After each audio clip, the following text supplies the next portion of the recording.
Good morning, everyone. I bet you are all excited to learn something with our today's webinar.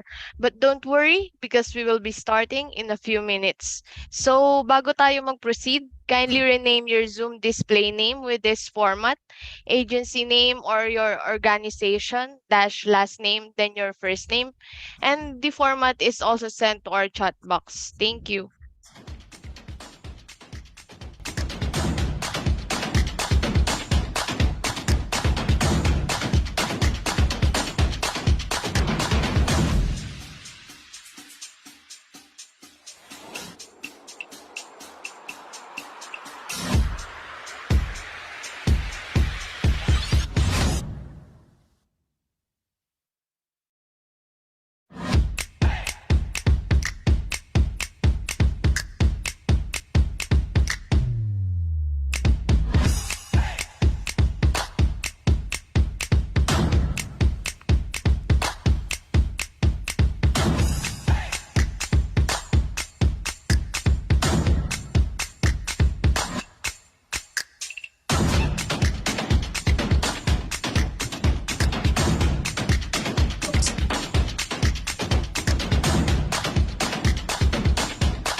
Again, good morning. I would like to welcome the participants from Zoom and YouTube Live, especially our guests. Thank you for joining us for today's webinar entitled The Importance of Anti-Malware Software. So first, let me introduce myself. I'm Kathleen Perona and I'll be your host for today's activity. We also have here Engineer Carlo Tolentino as our Zoom moderator.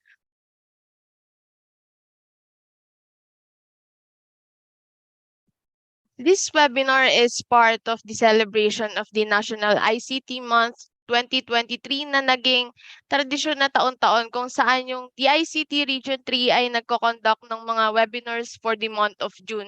Of course, this webinar is led by the DICT Region 3 Broadband ng Masa program together with ISEP Bulacan chapter. So currently we are around 68 as of this moment. And if mamaya is may instances na ma-reach yung maximum capacity for this Zoom meeting, and may mga participants na hindi na makapag-join via Zoom dahil puno na or may problem regarding in joining the meeting, is meron tayong YouTube Live so you can still be updated with the webinar. And rest assured din na mabibigyan pa din kayo ng certificate basta na-accomplish nyo ang post-evaluation form na mamaya ibibigay at the end of the webinar. So in addition to this, the link of the YouTube Live will be sent in the waiting room by our Zoom moderator. So before we formally begin our program, may I request a moment of silence as we begin the program with a prayer, followed by the Philippine National Anthem.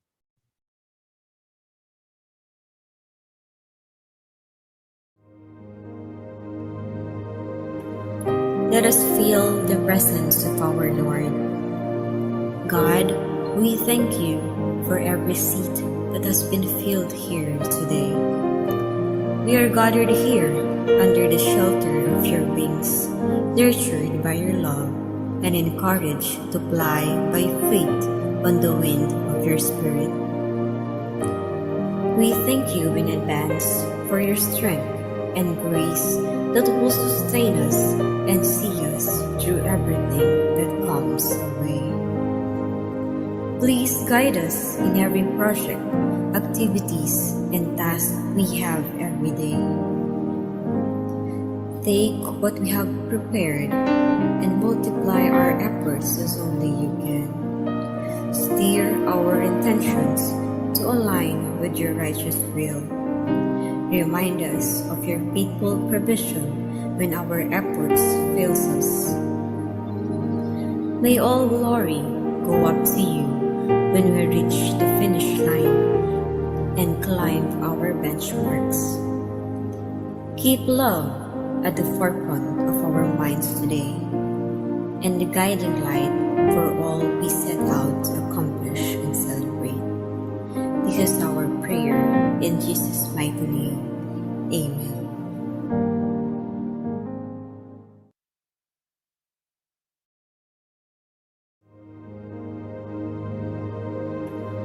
Let us feel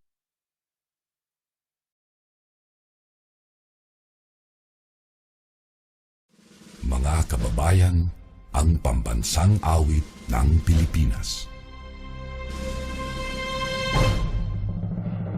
Kayang magiliw, telas ng sinananan, alam ng puso, sa dikit mo'y buhay.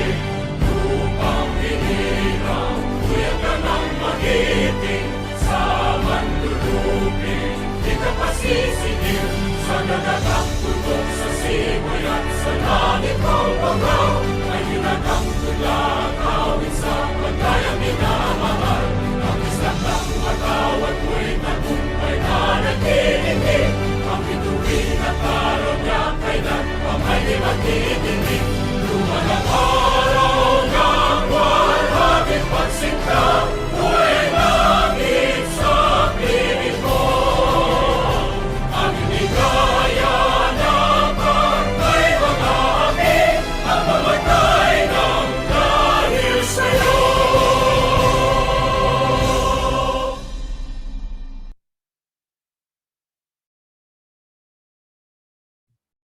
Welcome once again. Syempre, before tayo mag-proceed sa main agenda natin for today, let me formally introduce myself since magiging kasama niyo ako for the whole webinar.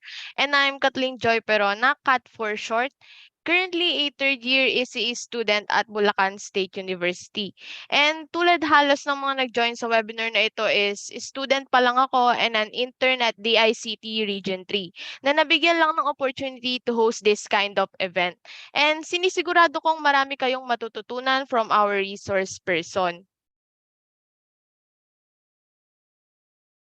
To continue with this is the mandate and function of the DICT, which is covered ng Republic Act 10844, wherein the Department of Information and Communications Technology or DICT shall be the primary policy, planning, coordinating, implementing, and administrative entity of the executive branch of the government that will plan, develop, and promote the national ICT development agenda.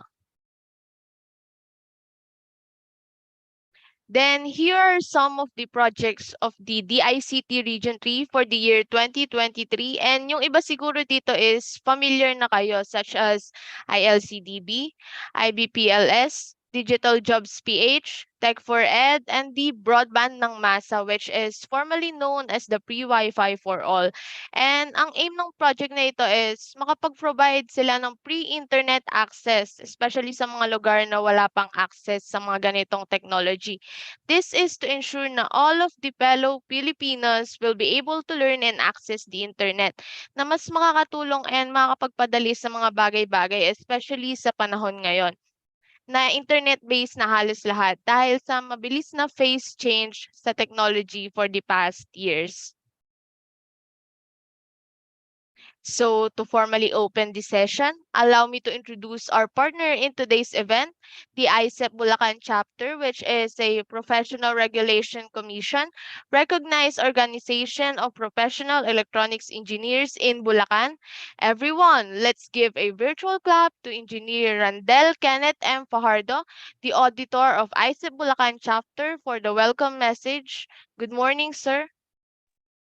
Hi, good morning. Morning, everyone. Malinaw yung audio ko, so Loud and clear naman po, sir. okay, thank you. So, first of all, good morning to the participants of this webinar. I'm Randel, once again, auditor for the Institute of Electronics Engineers of the Philippines, ICEP, Bulacan chapter. The DICT, the Department of Information and Communications Technology, Region 3, and ICEP Bulacan chapter has established a strong relationship that is bound by their common goal in enabling and empowering the public with ICT and through ICT. Personally, I believe this webinar is very timely as we do almost everything on the internet.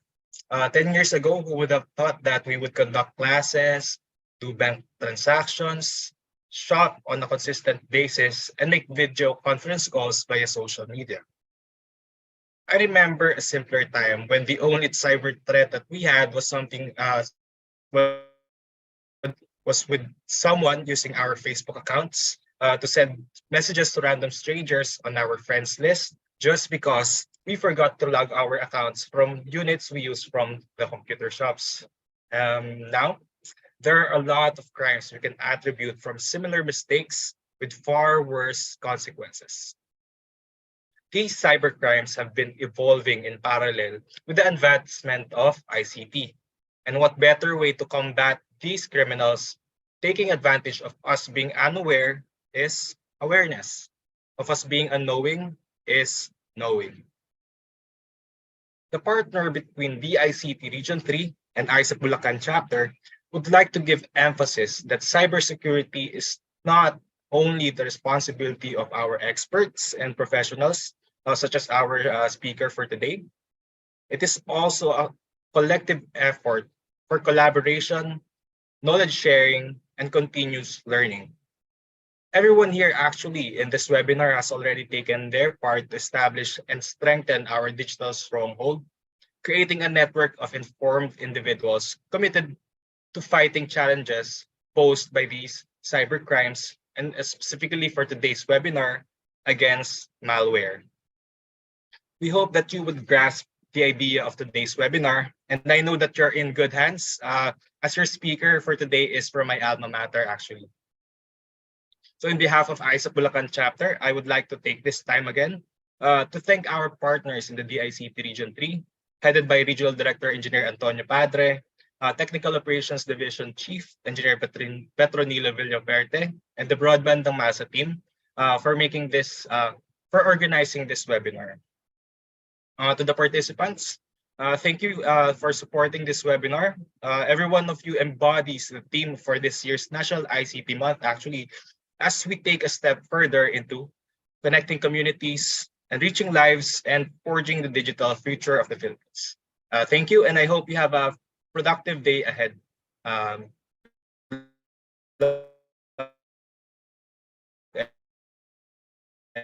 God bless.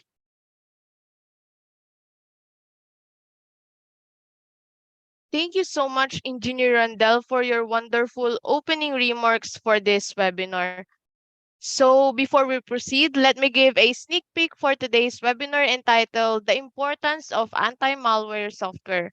wherein our resource person will discuss the importance of using an anti-malware software and what are the advantages of applying it, such as preventing malware attacks by scanning all incoming data, and those anti-malware software can also detect advanced forms of malware and can offer protections against ransomware attacks.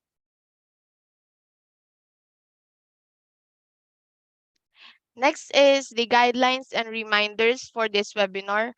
First is this webinar is recorded for documentation purposes and will be posted on YouTube or Facebook, which will be covered by the Data Privacy Act of 2012, which means that you are giving the ICT a permission to use and post the recording of or pictures for documentation purposes. Next is turn off your microphone and camera, especially if nagsasalita yung speaker to show some kind of respect. Next is do not share your screen or do any annotations, especially if nagsasalita yung speaker. And same with this na dapat din iwasan because it can cause distraction hindi lang sa speaker but also with the other participants. Then, observe din natin yung proper decorum and etiquette. And use the chat box for your questions. If you have any questions during the presentation, please type them into our chat box in your Zoom control panel. Then we will have time for questions at the end of the presentation. Next is certificates will be provided for those who attended the total duration of the training and submitted all activities of the training, if any, including the post-evaluation form. And kindly allow us and at least 2 weeks from the duly concluded training to send your certificate. Dahil hindi lang naman po isa yung webinar and hundreds din po yung participants per webinar, kaya po sana is mag-wait lang tayo. Lastly is input valid and active email address when filling out the post-evaluation form. Just to ensure that all of the details is valid, especially the email address kasi dun isa-send yung mga certificate once natapos na. And sana po is yung existing email ang gamitin natin para walang problem kapag issuance na ng certificate. So if you agree with me, kindly use the thumbs up or chat yes in the chat box so we can now proceed with this Zoom fee.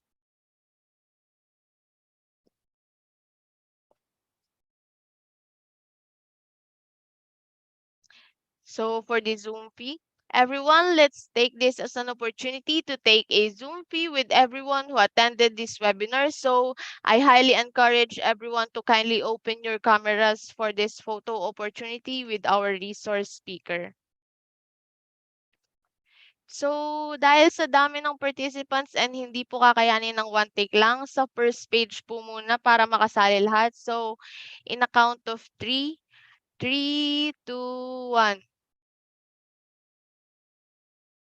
So, take 2 for the next page. 3, 2, 1.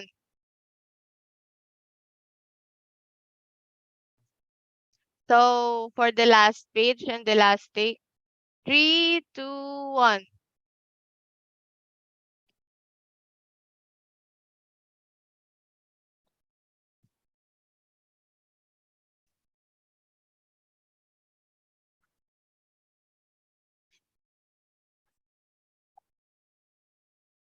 And before I turn the time over to our resource person, let me give a quick background info about her and kung sino nga ba ang resource person natin. Maybe yung iba is name lang yung alam. So, she finished electronics engineering at Bulacan State University and now working for almost 7 years. She also started her cybersecurity journey since 2018 and now working as a product technical support in one of the global leader in cybersecurity in a Japanese multinational cybersecurity software company named Trend Micro. And for almost 5 years in cybersecurity, she was able to handle multiple anti-malware products and now currently in hybrid cloud team providing technical support for both on-premise and cloud anti-malware solutions for enterprise customers. Everyone, please find your way to the clap option in the set of reactions available at the bottom of your screen as we welcome Ms. Jasmine A. Arididon, our resource person for today's webinar. Good morning, ma'am. Hi, good morning, everyone. Thank you so much for this opportunity to become your resource speaker. Good morning sa lahat ng mga participants and to the DICT Region 3, thank you so much for inviting me. Okay, so sorry, medyo pause pa kasi it's really early in the morning for me. Usually, yung work ko start at 2 p.m. But it's okay. So let's start. Okay ba yung audio ko? Yes, ma'am. Okay. Loud and Yes clear. Okay. po, ma'am. Okay, sige. Let me share now my screen.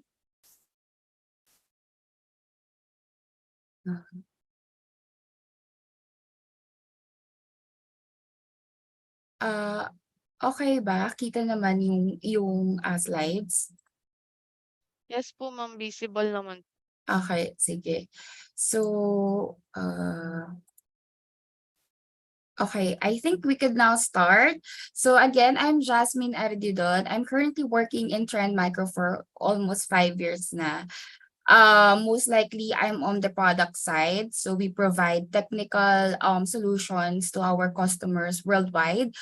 And I'm not sure if some of the participants are part of our customers because we have customers also in the Philippines. So currently, I handle Deep Security, Server Protect, and Trend Microvision 1, or also known before as XDR. Okay, so let's start. I chose this topic, the importance of anti-malware software, because basically that's my job to implement, design, and troubleshoots our anti-malware products. Okay, and why is it important? Anti-malware software plays a very crucial role in ensuring the security and protection of computer systems and sensitive data. Because nowadays, our data is basically the very important thing that we own right now, living in a digital age. Okay? But before we discuss the importance of anti-malware, let's understand first what is information security. We always talk about information technology. It's a course also, right? We have IT guys here and it's a degree. But nowadays, it's important to understand information security also. So it refers to the practice of protecting information and data from unauthorized access, use or disclosure, disruption, modification, or destruction. Okay. It involves implementing a range of security measures, policies, procedures, and technologies to safeguard sensitive information and ensure its confidentiality, integrity, and availability. So in today's digital age, sensitive information is constantly at risk, okay? Especially to our enemies. It's the cyber threats, okay? And it's very important in every organization that to implement robust security measures and to do the best practices to make sure that your data is protected, okay? In today's generation or in businesses nowadays, the ultimate goal for them is to gain or to have profit. And when you lose your assets and your data, you are losing also your business until you're not operational anymore. And it's very important that you have an information security and take it as an investment already to achieve its goal and help your business to be kept intact. Okay. Now, how can we achieve information security? There are things that we need to consider when it comes to information security. Okay, and that is for the principles of it. When it comes to information security, we have key components and principles. And the number one is confidentiality. Actually, to those who already took CompTIA Security Plus, it's very famous, the CIA, the confidentiality, integrity, and availability. It's part of the exam and the discussion. Also, you will always see this in the Udemy videos about information or security. Okay? But let's discuss first the confidentiality. Confidentiality ensures that information is accessible only to authorized individuals or entities who have necessary permissions or right. Okay, so it involves protecting the sensitive or classified information from unauthorized disclosure or access. So one good example of this, yung mga documents, especially if you are applying a job, right? Nakikita nyo dun sa mga job offer, nakalagay dun, it's confidential. So those are samples of data na pumapasok yung confidentiality. What else? Documents that was released, well, most likely if there's a customers and vendor involvement, it's very confidential because most of the time it involves the contract, okay, the signatures and the agreements between the two parties, okay? Next is integrity. It is the information is accurate, complete, and trustworthy. This principles of information security involves maintaining the consistency and reliability of data by making sure to prevent unauthorized modification, alterations, or tampering. Okay, so you have to make sure that the data that you have right now is very accurate and hindi siya tampered or hindi din siya binago ng unauthorized user. And then next is the availability. It ensures that information and the systems that store, process, or transmit it are accessible and usable when needed. It means that it involves implementing measures to prevent or mitigate disruptions or downtime, making sure that the data or the systems that you have is always available and no downtime or very limited or very minimal lang yung latency in order to make sure that the information is always available. All right, so this is the first three. That's very important. That's the CIA. Next will be the authentication, authorization, risk management. Okay, first is the authentication. It verifies the identity of individuals or entities accessing information or systems. I believe it's being practiced nowadays, even a simple individual, kahit hindi naman nasa industry. It's very important to practice this. One good example is when you're logging in your email to a different device. Like let's say in your laptop, okay, hindi mo siya pala laptop, but you have to access your Gmail, okay? And part of the authentication nowadays is the MFA, okay, yung mga OTP.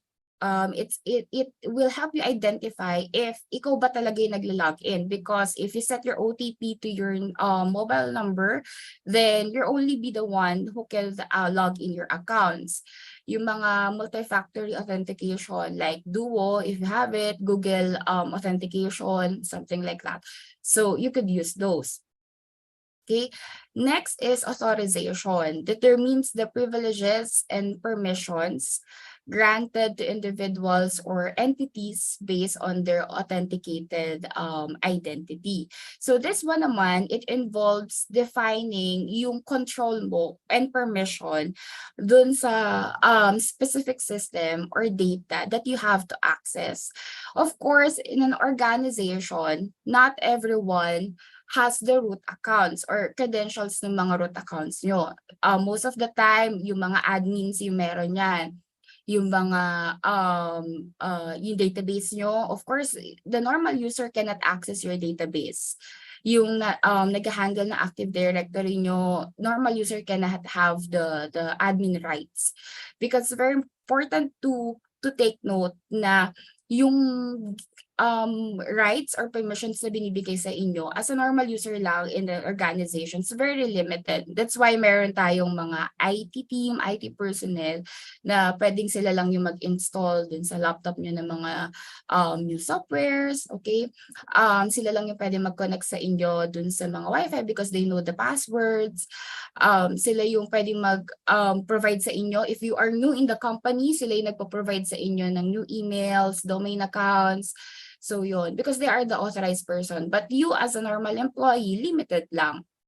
And it is being practiced para hindi rin magkaroon ng mga sudden changes na hindi kasama dun sa plan na in the organization. If a normal user has an admin rights, then he or she can delete information in your database. And we all know that database is a very crucial part of the systems or the organization because it holds most of the information of the entire business. So, hindi pwede yun. Okay. Next will be the risk management. This involves identifying, assessing, and mitigating risks to information security. So basically, it's more on conducting risk assessments to make sure that your current security measure is still effective. Okay, of course, you already deployed authentication, given the specific permissions to your users, to your admins. You already have secured the confidentiality of the information that you have. But it's very important also to do risk management to check if the current security posture that you have is still effective. Okay, baka meron tayong kailangan baguhin, baka meron pa tayong kailangan i-enhance.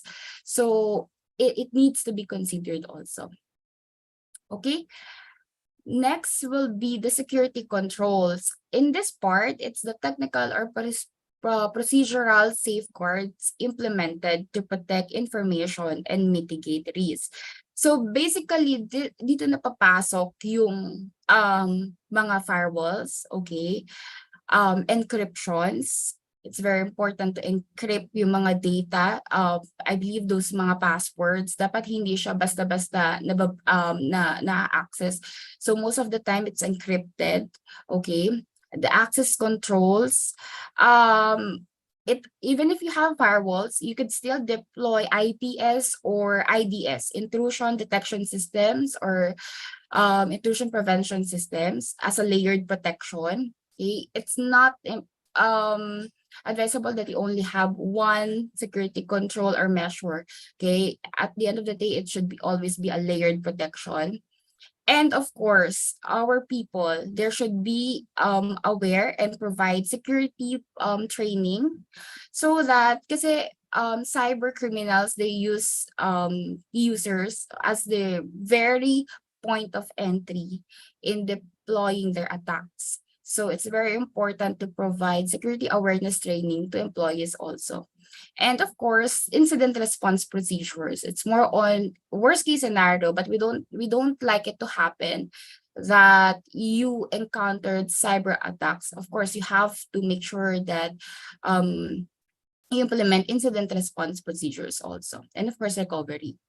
And next is the security awareness training. Like I mentioned, it's part of the principle of information security because it aims to educate individuals about information security, best practices, potential risks, and their responsibilities in safeguarding information. Providing regular trainings helps promote a security conscious culture, like this one that you are providing to all the participants today. It's really a big help to make sure that there's always awareness to our people so that we could reduce the human error most likely that can lead to the security incidents. So this one is a big move to the team and to the organization. Okay. And next is the compliance and regulations. This involves adhering to legal, regulatory, and industry-specific requirements. So this part is where the organizations may need to comply with data protection laws. Hindi lang naman dapat na protect ng mga data or secured lang tayo ng secured ng mga systems and infrastructure natin. It's also important to comply with the data protection laws, industry standards, or contractual obligations. Why? Kasi, for example, you are signing up in a website, and then of course you have to input your mobile number, your email, your birthday, everything about your personal information. And hindi mo alam kung ikaw din kino-collect nila yun and hindi mo alam kung saan nila pwede pang gamitin yun. But trust me, those organizations, legitimate organizations, needs to comply with those data protection laws. Let's say it's only allowed to be stored in their database for 30 days once you signed up, so they will purge it already. And some of the industry standards or data protection law examples are the GDPR, or the General Data Privacy Regulation, PCI DSS, this most likely dun sa mga banking cards, and ISO, most likely practiced in the US. Okay. Next is incident response. It's already mentioned in security controls, but it is part of the principles of information security because it aims to outline the steps to be taken in the event of a security incident or breach. So this include yung mga procedure, number one, for detecting cyber threats or cyber attacks, containing, investigating, and mitigating the impact of security incidents, as well as, this is the very important, the communication and recovery process. In every information security, incident response should be practiced, not only when the time that you encountered cyber attacks, but it should be practiced most of the time, like a drill. Okay, and you have to make sure that you have expert to do this response. All right, so those are the principles of information security and how we could apply it. What will be the steps? Okay, that's the questions. Okay, Ms. Jazz, meron naman, alam na namin yung information security. Ano ba dapat? Paano ba natin siya ma-apply when it comes to our business structure? So we have to, number one, plan and strategize. Okay, so when investing and implementing information security, every organization must plan and strategize their setup. So this is most likely the frameworks first. Okay, part of it is the system requirements, yung pag-audit nyo ng mga machines nyo, ano ba dapat yung mga criticals, less critical, so on and so forth. And ano pa ba yung mga kailangan nyo protect if you have ba DMZ, kailangan ba yung mga, meron ba kayong external facing mga websites. So yun, ipaplan natin yun. Then design. So in the design part, this is how you will deploy and implement. We're not yet in the implementation. This is the more on architecting the solutions already that you will implement. So dito na din papasok yung mga product positioning. When I say product positioning, yung mga security products that you will deploy in your infrastructure. Kailangan ko ba ng anti-malware for my laptops? Ano ba dapat yung anti-malware for my laptops? Okay? So, iba-iba yon. May mga anti-malware specifically designed for servers. Okay? And when you say servers, there are multiple operating systems. It can be Windows, Linux, AIX, Solaris. Okay? And others are depende rin if you are on-premise or in the cloud. So, magkakaroon din tayo ng mga product positioning or product identification which is suitable to your environment. Okay, what else? if you need firewalls ba, kailangan ba ito ng IPS or IDS lang, okay? And next is, once you already designed or do the product positioning when it comes to the security, i-implement mo na siya. And when it comes to the implementation, better, okay, we always mention this to our customers too, that have a UAT first. Because there are anti-malwares or maybe security softwares that's not really suitable to every servers, and it depends also for the function of the servers. One good example, if you have an email server, okay, email server or mail server, it's very busy, come and go yung mga mails dyan, so maraming changes yan. So if you will install a security or anti-malware software dun, magiging busy yung server, and it might cause performance issue. Okay, high CPU, high memory, pwedeng mag-freeze, pwedeng mag-hang. So, kailangan mo natin i-test so that alam natin kung ano yung magiging function ng anti-malware. Baka naman, imbes na mapoprotect nga siya, but masasacrifice naman yung performance ng machine. So, part of the implementation is the testing first. Okay? Next is the maintenance and response. Like I mentioned in the principles of information security, kailangan din nagkakaroon tayo ng risk management, and part of it is the maintenance and response to check kung okay pa ba yung current security posture ng organization. And this part is to measure also if it's effective and still achieving the business goal. The business goal is to protect our data. Okay? And worst case scenario, just in case, and we don't like it to happen, recovery. We have to make sure that we have disaster recovery when we encountered cyber attacks or any threats in the organization. Okay, so now we already know the information security, the basic of planning on it, and what are the things that we have to consider when it comes to IS or information security. We have to know now, ano ba yung mga kalaban natin in protecting our systems? Okay, but before that, is it okay to the committee if to check if there are questions in the chat? May questions po ba?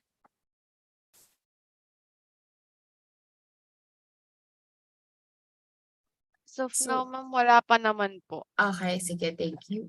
Okay, so we're now good with the principles, paano ba dapat natin paghandaan yung mga cyber threats. Now, let's discuss naman yung ating enemy, kasi hindi naman natin, paano tayo makakapag-deploy na or makakapag-implement ng anti-malware kung hindi natin alamin din kung sino yung magiging kalaban natin or kung kanino tayo dapat i-protect yung system. Okay, so let's discuss the malware. Okay, this is our enemies when it comes to protecting our data. Malware is a short term for malicious software that refers to any software or code specifically designed to disrupt, damage, or gain unauthorized access to computer systems, networks, or user data. Okay, so technically, the main goal of a malware is to cause harm. That's it, to destruct. Okay, yun lang yung objective niya. Kaya siya ginagawa ng mga cyber criminals. Alright? So, bakit ba tayo nagkakaroon ng mga malwares or bakit ba natin sila na-encounter? Okay, most of the time, it's because of maybe your machines are vulnerable. So, cyber criminals take advantage of the vulnerabilities that you have in your systems, and they use that as a point of entry in deploying their payloads, okay, or their attack. And there are multiple types of malware. Okay? Alam lang natin, most of the time, like me, nung hindi pa ako nasa security field, ang lagi ko lang sinasabi is, "Uy, may virus yung laptop mo. Uy, ang bagal, baka may virus." Okay. Sabi, "Ay, baka may virus yung flash drive mo." Something like that. So, yun lang lagi yung sinasabi ko. But when I joined the security industry, the correct term pala is malware because virus is just a type of malware. Okay, so the whole term should be malware, malicious software, and virus is just a type of it. And what is virus?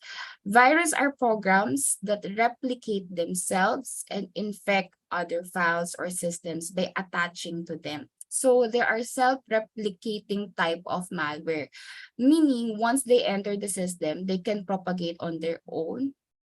Okay, and they can cause various damages such as corrupting or deleting files.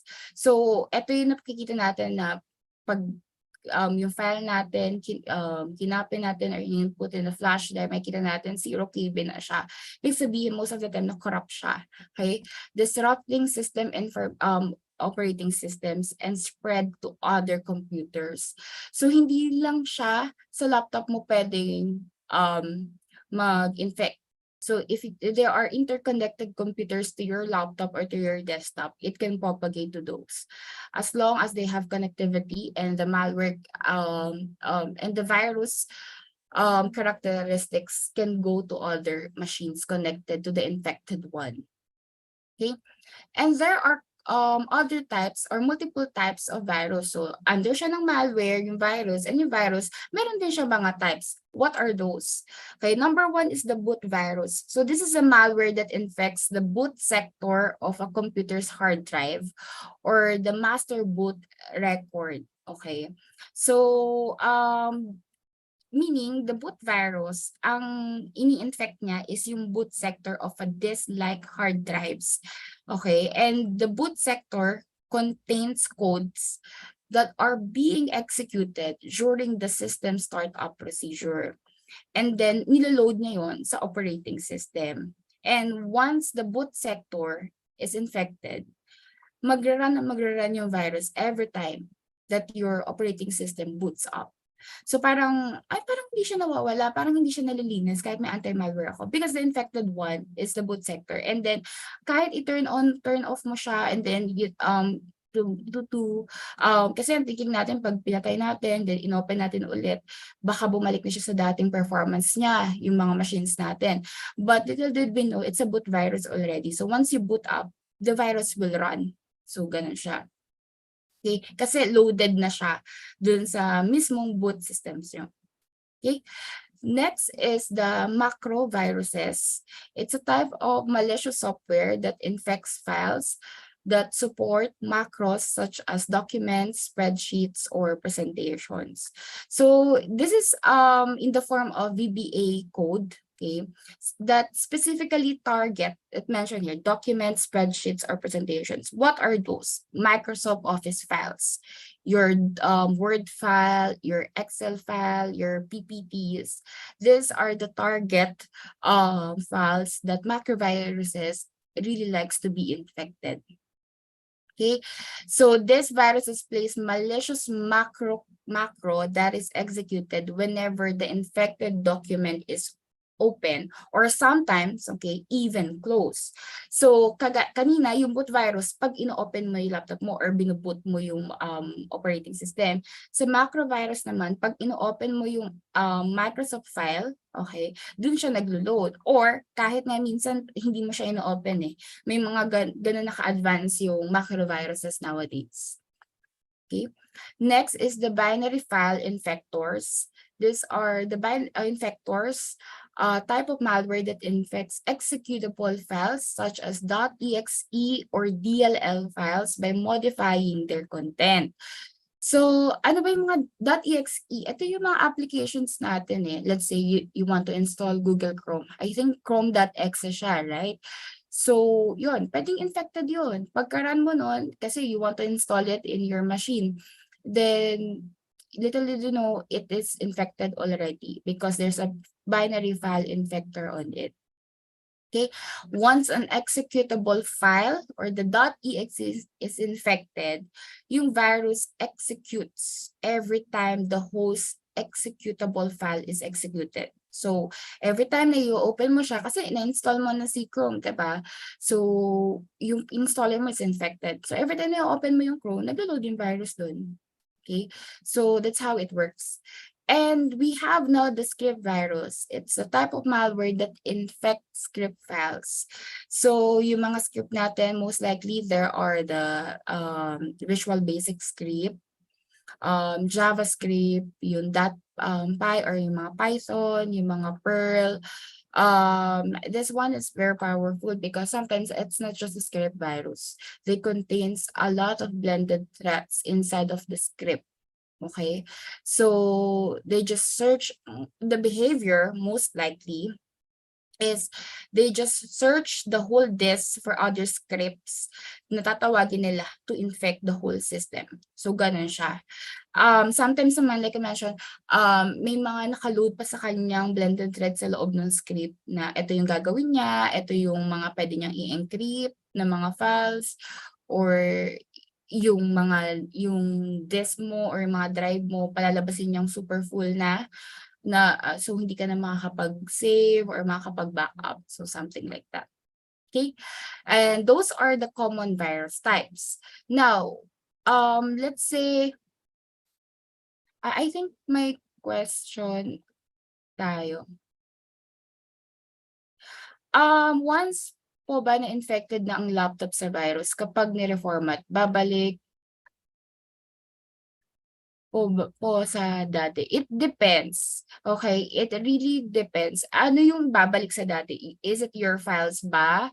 Your data? Kasi, may mga instances kami, may mga recovery kami na nababalik namin yung mga applications, okay? Kung madedecrypt pa namin. Because most likely, the behavior of cyber attacks is, bakit ka ba nilata? Pwede kasi encrypt niya yung mga files mo. So kung may chance na yung IR team nyo can decrypt those, maibabalik pa rin natin yung mga files mo na wala.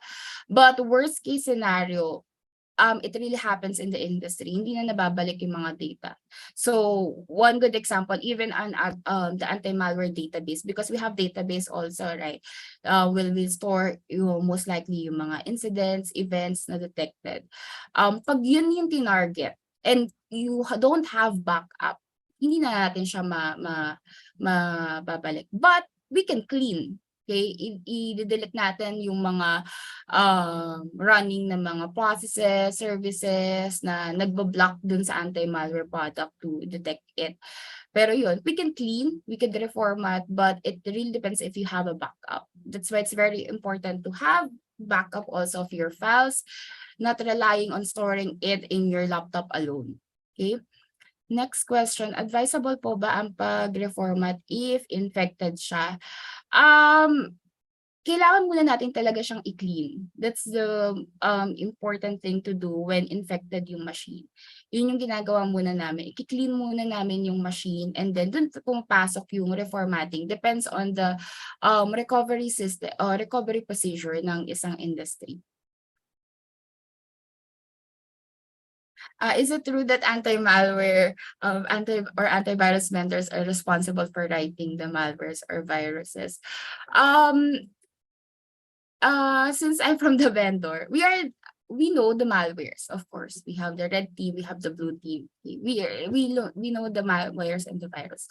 But we are the antivirus company, and our job is to be responsible in creating patterns and signatures to detect those. Pero alam namin yung behavior niya kasi paano namin siya i-detect, paano namin siya i-block kung hindi namin naiintindihan yung behavior ng isang malware.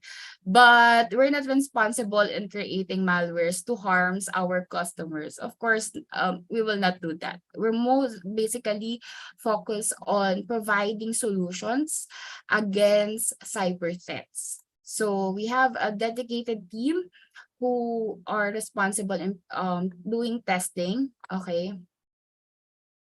How to do cleaning. As or later, I'll discuss that in the cleaning side, but it in later part in discussing an anti-malware. Okay.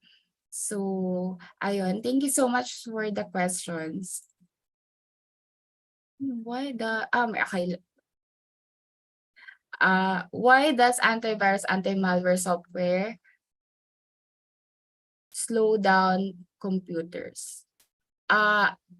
It slowed down the computers because most of the time customers do not follow the system requirements. We provide system requirements to our customers also that if you will enable the specific settings of anti-malware product, it requires let's say 4 gig of your disk drive, something like that. And may mga settings kami na it's not really dedicated for a specific server. For example, if it's application server and doing a lot of changes, may settings kami na hindi advisable doon. Okay?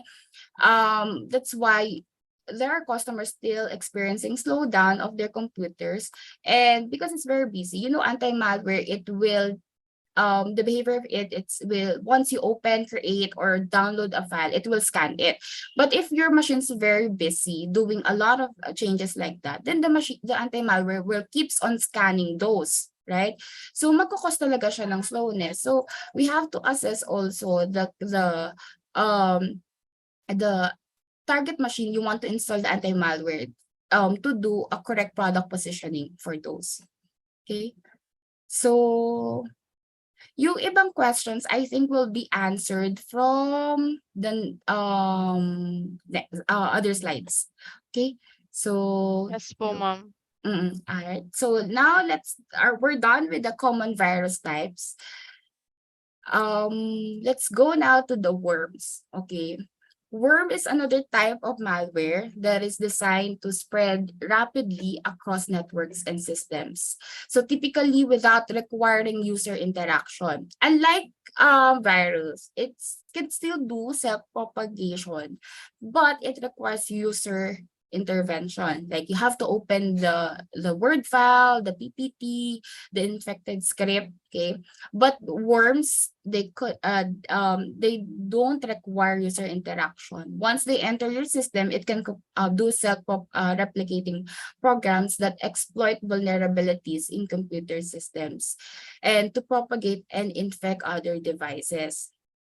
Okay, so it's the same. The behavior of worms is usually to make the machines very slow. May mga files ka na pag inopen mo, biglang naghang na yung machines. So, ganun lang siya. Okay? Next is, this is the very destructive one. The types of malware, which is Trojan horses. Okay, this is a type of malicious software that disguises itself as legitimate or desirable software. So in the Greek mythology, yung Trojan horse doon. So it appears na like a very big Trojan, or like a very big horse lang. Pero inside of it, there are soldiers, and then it is the same with Trojan horse in malware. Okay. It appears benign but contains malicious components. So they are designed to masquerade legitimate files, softwares, or utilities, and then they will attract users to install it and then execute it willingly. Kasi mukha siyang legitimate eh. So let's say in the email, may naka-attach doon na you have to install it, then parang galing talaga sa inyong IT team na, you need to update it, or you need to install this new internal applications. Pero hindi naman pala siya galing talaga sa inyong IT team. So install mo, and then it causes your machine infected na. And like virus, there are many different kinds of Trojans. It classifies to where it came from or the origin and their payloads, okay? So in the context of malware, payload refers to the harmful malicious actions ng isang malware or kung ano yung dinadala niya. Okay, so let's start first from the destructive Trojans. These are Trojan destroyers or wiper Trojans, specifically category of Trojan malware designed to cause significant damage to infected systems and data. So unlike other Trojans that yung focus nila is more on stealing information or providing unauthorized access, destructive Trojans, they intended to destroy or render data and systems unusable. Okay, and yung payload nila or yung malicious activities that they can perform is to delete, corrupt files, corrupt data or information. Okay, delete important registry entries. Okay, so pag na-delete na nila yung mga important registry entries, most of the time, the operating systems cannot function anymore. And of course, the disk drives. Okay? So that's why it's called destructive Trojans. It's very destructive. It's not like just encrypting the files, but most likely to make sure that the whole systems is not operatable or unusable anymore. Okay.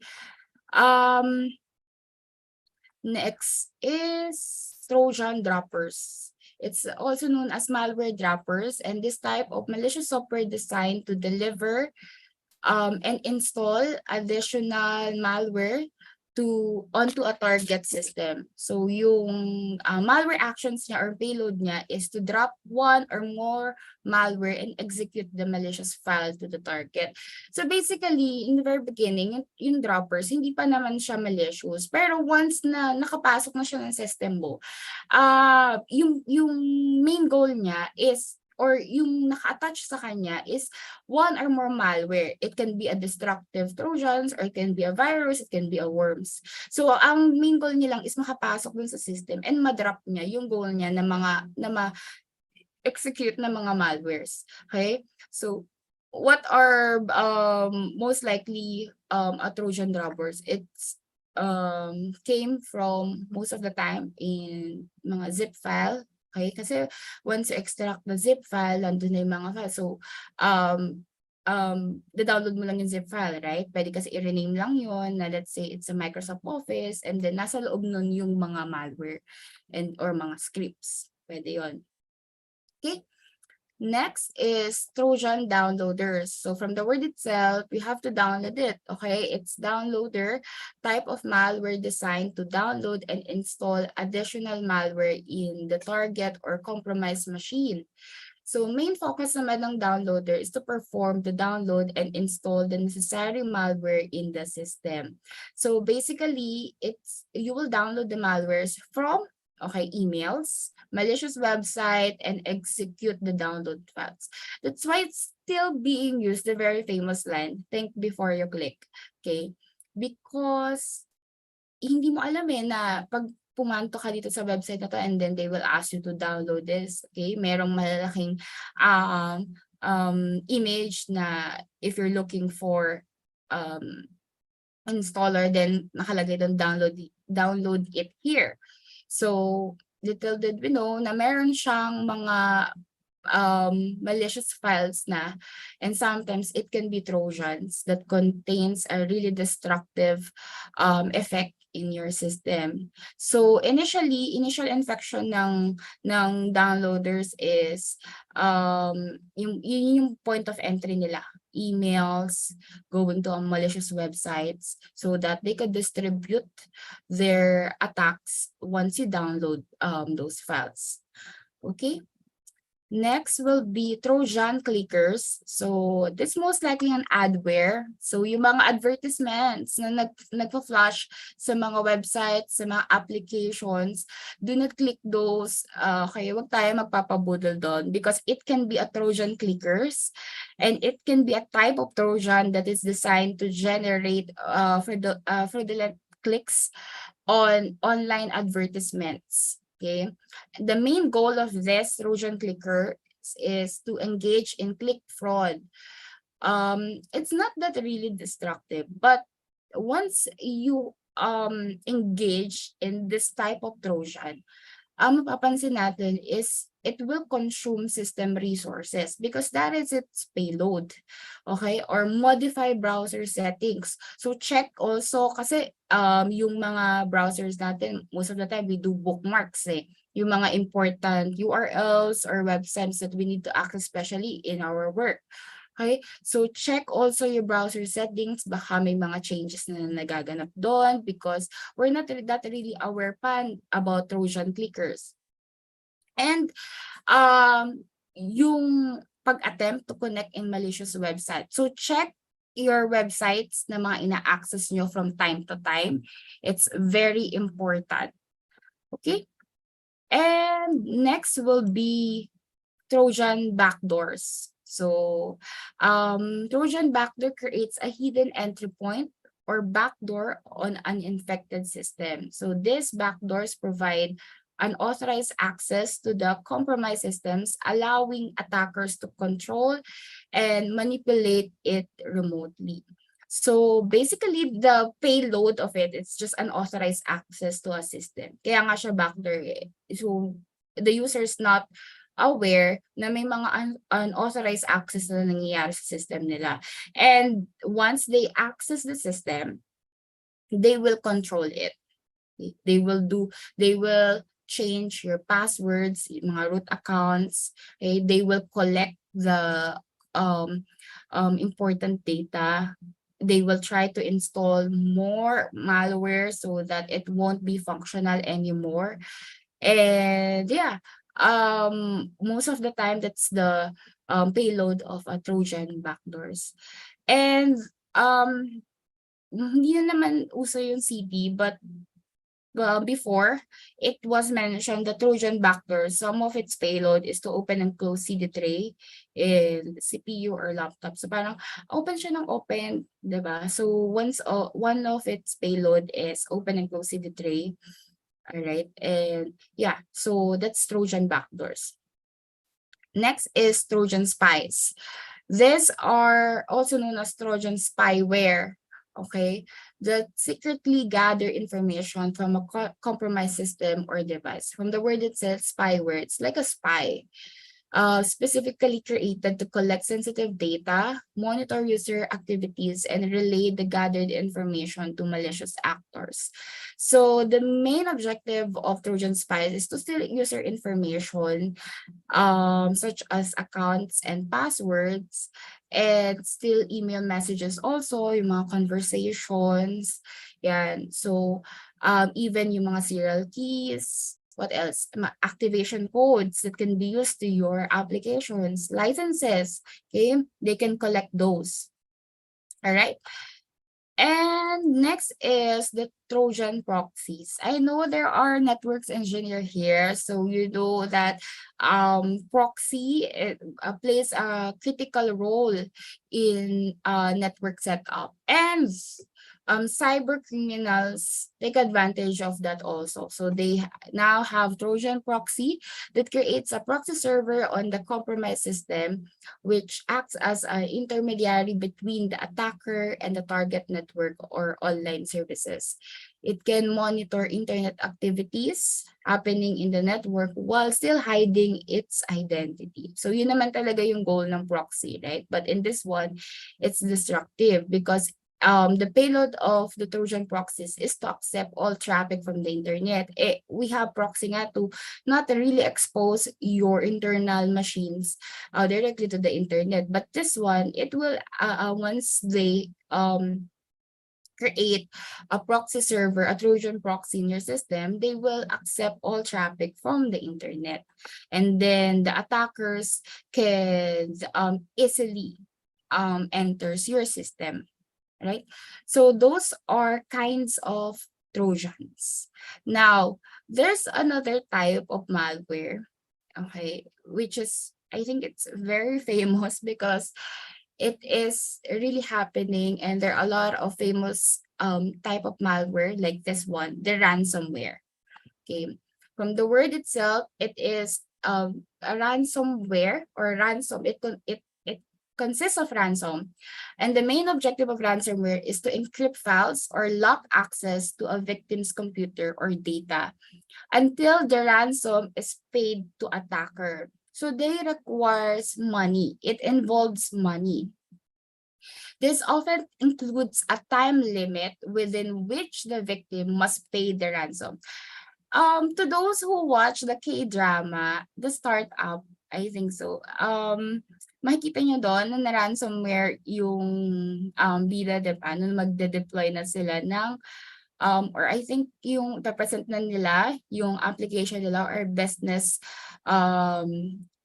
idea nila. So, and then it says there na kailangan nilang bayaran to specific amount so they could get the decryption key and the clean file. Okay? So, pero sinabi nga doon nung matalino na guy dun sa K-drama na yon na they decrypt it, they clean it, so they were able to trace the ransomware, and then luckily they don't need to pay the attacker. Same goes to those who watch Grey's Anatomy. Na-hack yung hospital, and then there's a resident doctor na an IT expert also, and then sinabi ni Dr. Bailey na bayaran na lang natin para matuloy yung operation ng hospital. Kasi syempre, it's hospital. Kaya kailangan nilang mag-proceed dun sa mga operations. Okay? And sabi nung resident doctor dun, na guy, pag binayaran mo sila, they will demand more kasi alam nila na kaya nyo palang magbayad ng that specific amount. So, hindi natuloy din yung negotiation when it comes to the money, na nabalik nila yung operation ng hospital. So ransomware works like that. They will demand you a specific amount of money or ransom para mabigay nila sa inyo yung decryption key, because ang payload nila is to encrypt data files, and most of the time yung mga important files yan. So na-survey na nila kayo na ay ito yung database nitong company na to, ito yung kailangan nating i-encrypt. So ganun siya. And one example of a ransomware is the WannaCry ransomware. So it became a global epidemic way back May 2017 because it's a ransomware attack, and it's targeted most of the Microsoft Windows machines. They take advantage of the vulnerability in the Microsoft Windows, and they demand a ransom through Bitcoin. So in order to return the encrypted files and to make the business operational, they require Bitcoin as a ransom. And anong ginagawa dito? Since sabi nga natin, it take advantage of the vulnerability of Microsoft. So ginawa doon ni Microsoft, nag-release siya ng mga security patch. And of course, syempre, yung mga anti-malware products, they provide patterns and signatures to block the WannaCry. But okay, yung mga na-infect na, hindi na sila magbe-benefit doon kasi infected na sila. And that's the reality of information security. That's why it's very important to plan and strategize your whole information security posture. Do regular updates and patching. Okay? And syempre, check mo rin if it's effective pa ba yung security mo. So that are the malwares that you will encounter. I did not include this, but meron din na mga blended threats. What are the blended threats? Pwedeng ransomware siya, tapos pag naran mo na yung file, nandun na yung mga worms. Kasi yung worms, di ba, sinabi natin, hindi siya no need for user intervention. So yung worm, pwede siya mag-transfer to other machines as long as you are interconnected. So, and then once na-transfer na yung worm, doon na siya maglalagay ulit ng payload to encrypt data files. So, mag-encrypt na siya hanggang sa whole the system, hindi na siya magfa-function. So, it can be a blended threat. It's not specifically that you do cyber criminals just use ransomware. That's it. It composed of multiple threats or blended threats already to make the system infected. Okay, so that's all for the types of malware, and let's check some questions here.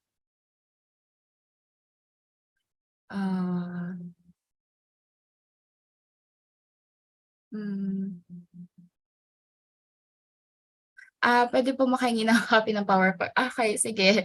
I think I'll provide the copy to the committee.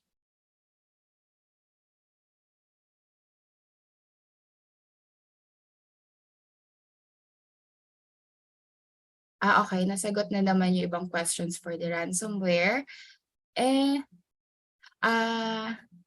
Sapat po bang Windows Defender para maprotektahan ang ating PC sa mga virus na yan?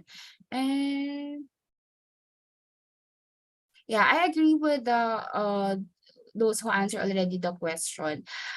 There's no specific antivirus. Kasi pag sinabi ko yung product namin, masyado naman akong bias. Pero yeah, every antivirus, their goal naman is to protect your whole system.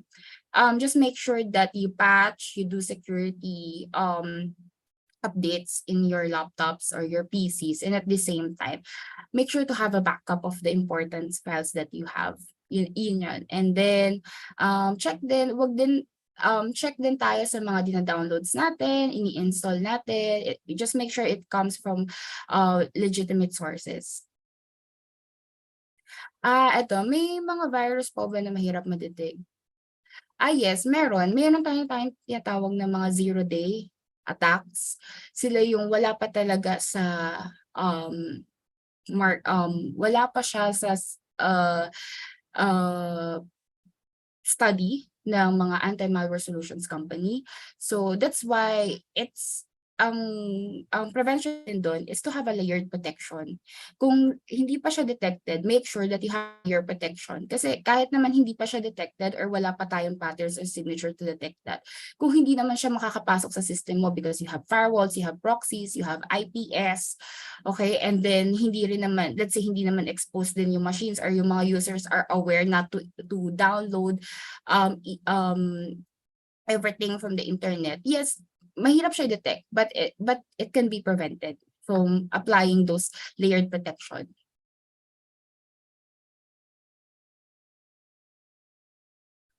Ano ba mas magandang license antivirus, yung internet security, yung normal? Yung sa mga antivirus, may mga file type of antivirus na yun yung nadedetect nila. So file-based siya, meaning mga files lang yung kaya niya i-detect.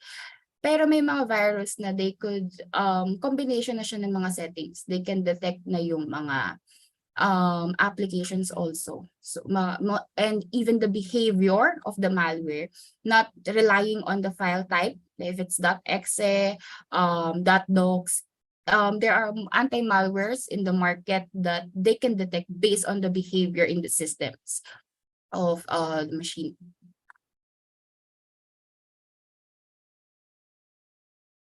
Ito, is it possible for a computer with anti-malware software to become effective? Yes, it really happens. Sabi nga ni Safeguard, di ba?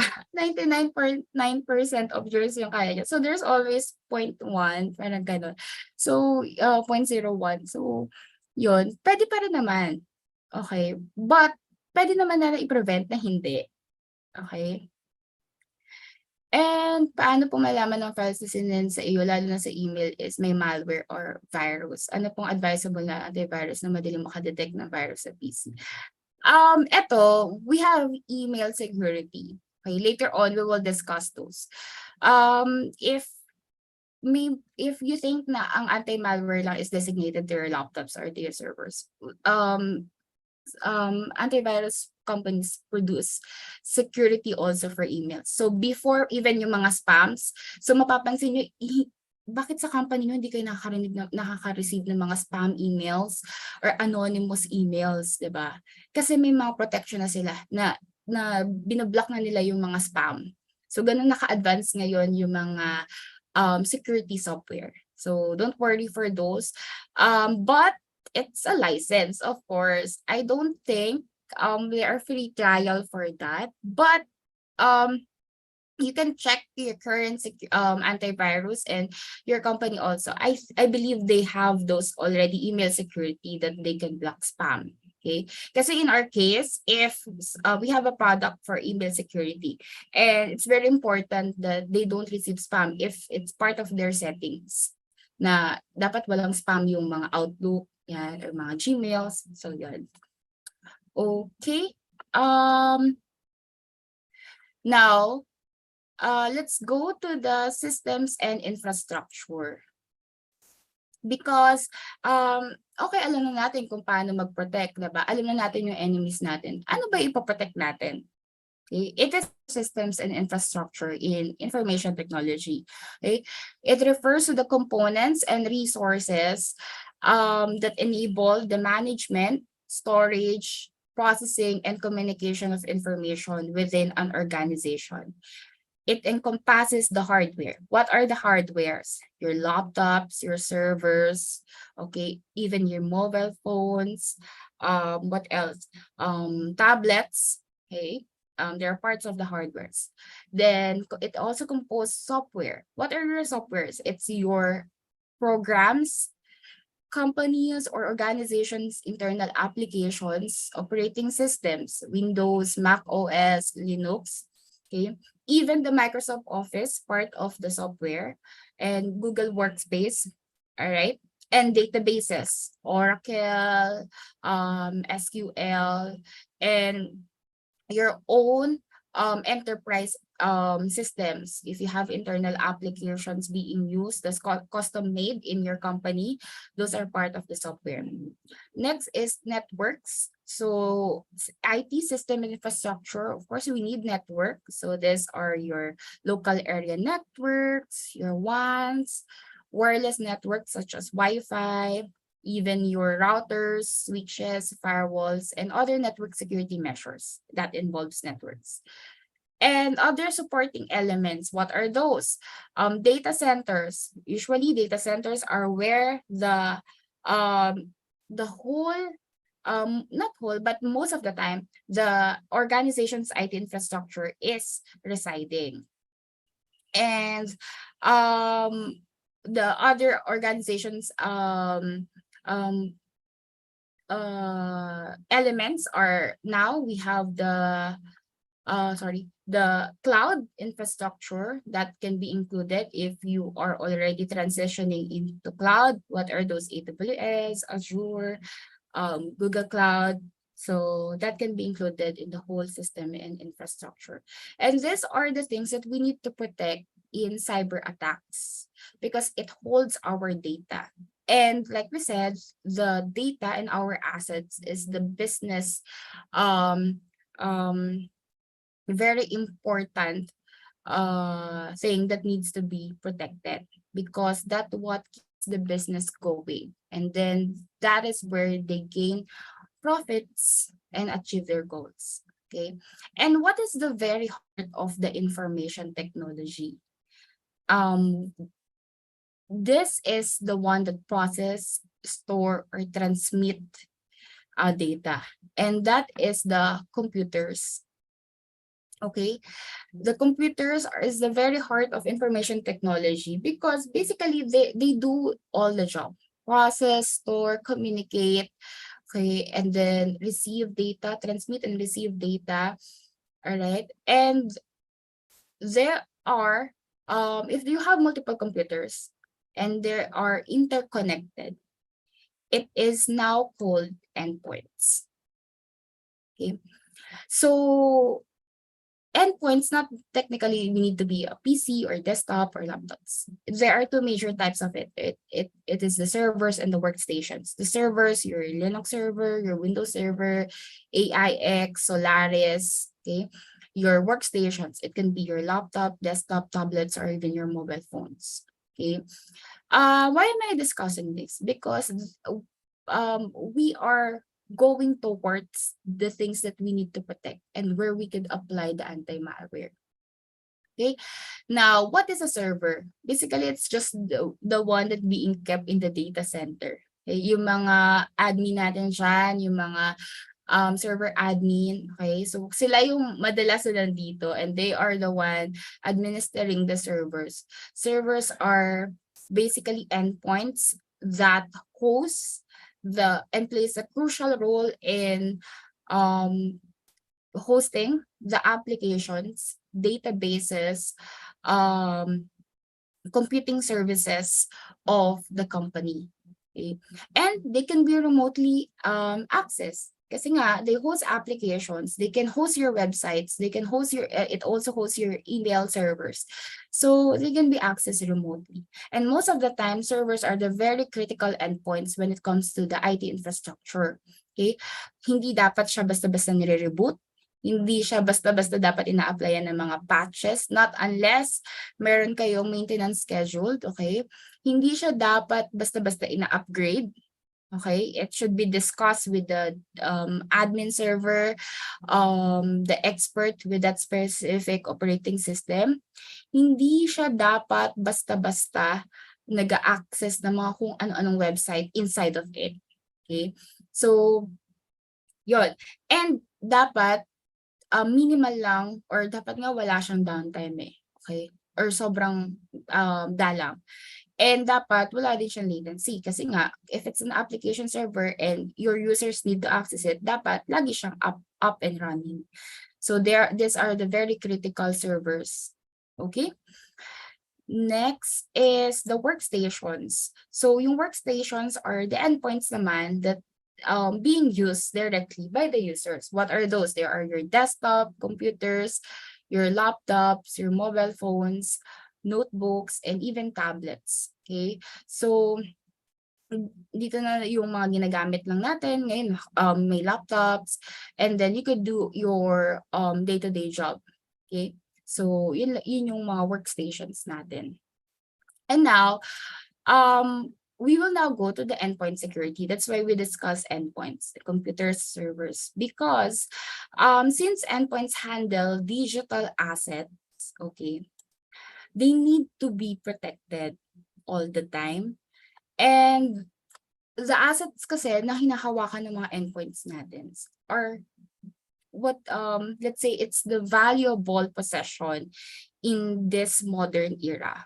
So due to the fact that endpoints are not only the heart of the information technology, but also the heart of information security. So like say computers, I mentioned it's the heart of the IT, but it's also now the heart of information security.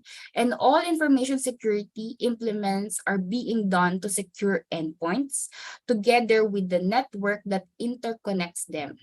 Okay. Now, the big question is how endpoints are protected. Okay. Paano ba nga natin siya ipoprotect? Tama lang ba na shutdown natin siya? Okay na ba yung may data center tayo? Tama ba na meron lang tayong strong passwords to access yung mga WANs, LANs? Okay? And dapat ba sa iniiwan lang natin yung mga laptops, hindi natin inuuwi sa bahay, iiwan lang natin sa mga offices, gano'n. So, gano'n lang ba siya dapat i-protect? Okay? No. It is, endpoint security refers to other than protection of data. Okay? It's not only the physical, but also the protection of data, the application software that processes or handles such data, and the system that is hosting such application software. So we need to protect the data. Okay, it's given. We have to protect the hardware, of course.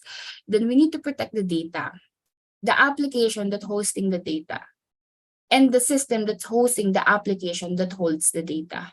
So those are the very crucial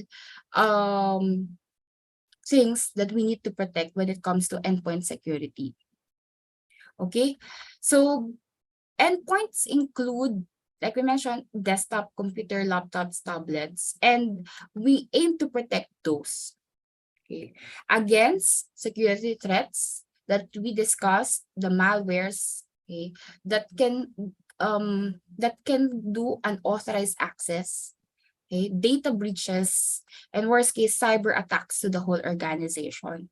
So it involves implementing a combination of technologies when it comes to endpoint security to make sure to practice secure endpoints and mitigate risk. Right?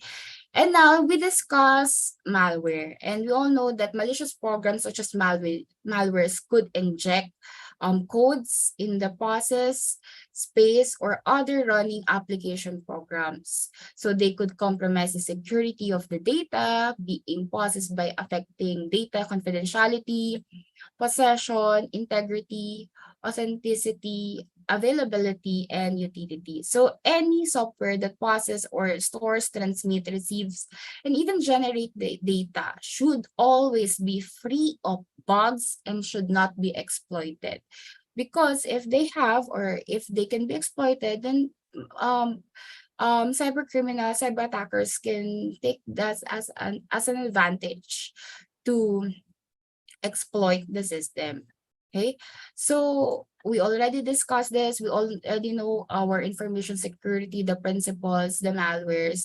Dito na papasok yung pag-protect natin. And how we could protect that? By having an anti-malware solution or software. Okay, this is also known as antivirus software. Okay, I don't because before I always call this antivirus nung hindi pa ako nasa cybersecurity industry, because yun naman yun ever since I'm bata ako, alam ko lang antivirus, pero the correct term pala or the industry term, it should be an anti-malware because virus is just a type of malware, but still it can be used, the antivirus software. Wala namang mali doon. Okay, but since it's more on the professional discussion, it's being used as an anti-malware, the term. Okay, so basically it's a type of security software designed to detect, prevent, and remove malicious software from computer systems. So it is an essential tool in safeguarding the integrity and security of computers, networks, and data.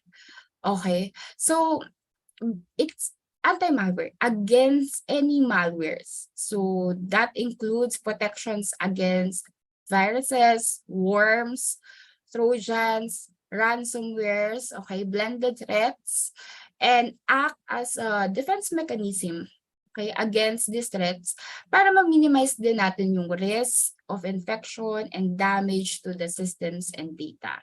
So that's how it works.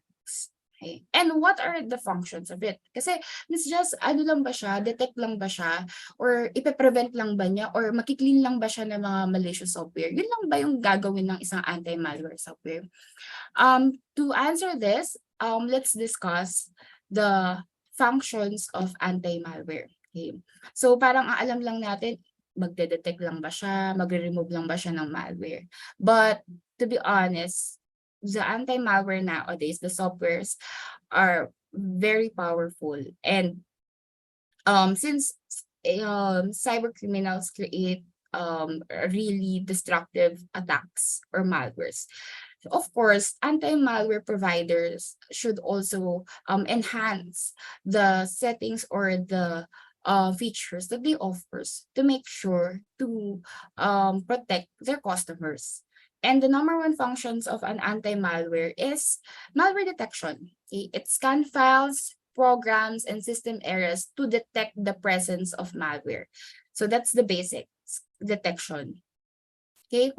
Next is real-time protection. Dito na papasok yung provides real-time protection by continuously monitoring systems activity and incoming files. Ano to, Ms. Just real-time protection? Meron ka ng malware detection. So basically, okay, the real-time protection is when, let's say the scenario is you have an anti-malware software in your laptop and you open a docs file. Di ba sabi natin kanina, a docs file can be an infected file also. But when your anti-malware has a real-time protection, by the time that you open the docs file, it can detect you open that file and it can scan the file, and then it can detect if it's malicious or not and do the necessary action if it can be quarantined, block, delete, or clean. So that's how real-time protection works. You don't need to do right click and then scan now, something like that, because before that's what we do, right? Before we open the file, let's scan muna, ganyan. But if your anti-malware has this kind of features to do real-time protection, and it can support the file that you are trying, because there are anti-malwares that specifically can support a specific file type. But most of the time naman, lahat ng file types can be supported. .exe, .dll, docs file, even the scripts can be scanned na during real-time, once you have a real-time protection. So once you open it, it will scan and then it will do the necessary action if it's malicious or not. Then if it's not malicious, then you could do open the file. But if it's not, it will be blocked. Okay, so that is real-time protection offers for anti-malware solutions. Okay, next will be anti-malware malware removal rather. So it takes action whenever there's a malware detection. It can remove or quarantine malicious files. So dito na papasok yung removal. Okay, na-detect na natin yung this specific file are malicious. And ano na gagawin niya next? Of course, the removal. So when malware is detected, anti-malware software takes action to remove, okay? And yung action na yun, it varies also, okay? It depends on the settings that you will put in your anti-malware solutions. It can be remove, quarantine, depends on the level of actions that you will put. And you could specify that if it's the specific level of malicious file reach this score, it can only be quarantined, then the rest will be removed, something like that. So you have an options on what type of removal you will do. Okay, depends again in your security posture. Okay, baka kasi tatanungin natin, ano ba okay, dapat ba remove or quarantine? Depends on your security posture in your architecture when it comes to security protection. Okay. Next is the scheduled and on-demand scan. Okay. It allows users to schedule regular scans or proactively detect and eliminate malwares. Ms. Jess, may real-time scan na. Bakit may scheduled and on-demand scans pa? Okay. Ano ba yung difference niya? Eh, pareho lang naman din siya nag-i-scan. Okay. The scheduled scan, it allows users to schedule a regular scan for proactively detect and eliminate malwares. The real-time scan, that what it do is that it will scan pag nag-execute ka or nag-open ka ng files real time. Okay.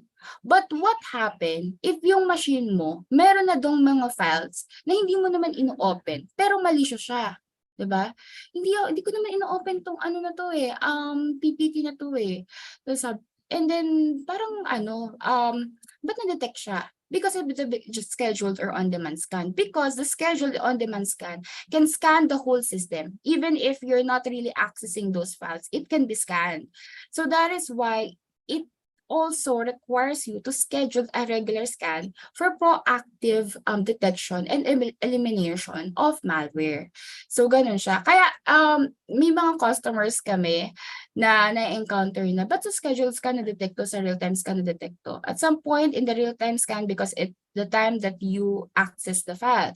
In scheduled scan, if it's not really accessing and then they will detect that there's a malicious file inside your drive or inside the specific folders, it will be detected. Another thing, it depends on the level. With us, may mga leveling din yung mga detections for the real-time, scheduled, and on-demand scan. So that's how our product works. So ganun siya magde-detect. Okay, so do not rely on real-time scan alone, but also make a habit of us doing our regular scans by scheduling it or doing an on-demand scan. Yung on-demand scan naman is most of the time, ito yung makikita natin na you could do scan now. Okay, i-scan mo na yung buong system. And then you have an option, diba, na parang yung sa mga anti-malware software natin na etong drive lang na to i-scan mo for scanning it right away. So pwede naman yun. But it's necessary to have a scheduled scan para ma-scan din natin yung buong system. Okay? So that's how it works. And okay, dapat to scheduled pala. If your system administrator or InfoSec team will schedule it, I think it's for us, it's recommended to do it twice a week. Some of the customer do it daily, but it's gonna be very busy to the machines. But again, it depends on your system infrastructure and security posture. Okay. We're done with the malware removal, scheduled scan, malware detections, and real-time scan. But also, like every other applications, anti-malware should be updated also. It needs to be updated to effectively combat new and evolving malware. This updates includes latest malware definitions, which are database or known malware signatures and behavioral patterns. Ms. Just, bakit kailangan din ba siya i-update? Kasi like Windows, di ba? Nag-update tayo ng mga Windows. May mga security updates na binibigay si Windows for sa mga CVEs. Yan, if specifically if it's their vulnerabilities found in the applications or the operating system.